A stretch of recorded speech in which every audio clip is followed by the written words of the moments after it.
Hey, what's going on, y'all? Now that all the hoopla's dead, everything's kind of died down about the EV and what Dodge had rolled out last week. Everybody's kind of got their opinions out there. We kind of had a chance to digest some of it. I've heard some good ideas of what they should have done, what they could have done. OC Motivator put out a fantastic video, great video about how they should have had the EVs come out as the SXT and the GT and kind of reserve the gasoline powered motors for the Scat Pack and beyond. I think that was something that they realistically, that probably would have been the right move.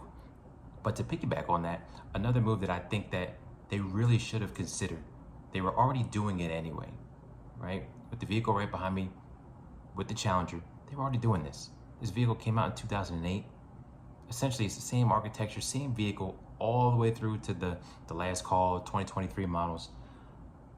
The Dodge Challenger, to me, should have been something that they should have seriously thought about continuing on in the lineup as a legacy vehicle.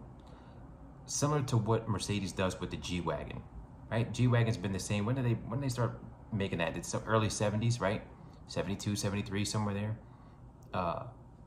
Until today, you have a G Wagon, and it's essentially unchanged other than the suspension, interior things, but the general architecture of the vehicle is the same. I really believe Dodge should have done this with the Challenger. I think that the sales were great. It was definitely competing with the Mustang and the Camaro, and I believe that it would have continued to do so for years to come. I firmly believe that people would still buy this vehicle, minor refreshes here and there. It's a classic look, a throwback look. It still looks good, still holds up today. Even when you see the ones from the early release, 2008, 2009, 2010, they still look good.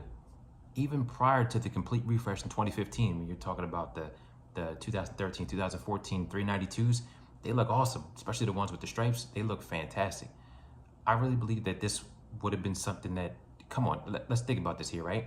You mean to tell me that 3-4 years from now, like, do you think the car behind me is gonna look outdated? It's gonna look old? I don't think so. I think it looks great every time I see one, especially something crazy like a red eye, a SRT, Hellcat coming down the street. Don't matter what color it is, it looks good. I really think they had something on their hands that they kind of let go. You know, it could have been in limited numbers, but at the end of the day, hey, even if they went to a different direction where they said, you know what, we're gonna put out the EVs, we're gonna put out the 6-pack, and that's it.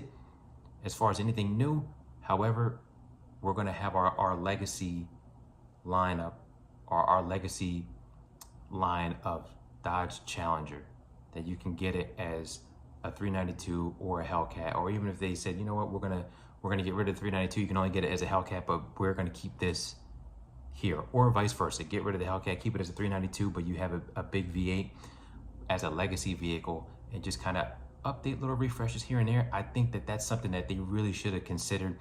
I really do believe that people would have continued purchasing them as long as they were priced right. I think that that might have been a move that kind of would have worked for them. I don't know. I see it somewhat working for Mercedes, so I think that they should have kind of taken a page out of the book. But jump down in the comment box and let me know below what you guys think, because I really do believe that they kind of missed the boat on this, and it would have been something that maybe would have been good for them for years to come. Jump down in the comment box, let me know if I'm off on this, if I'm right on this, if you guys agree or not, and I'll catch you guys on the next one.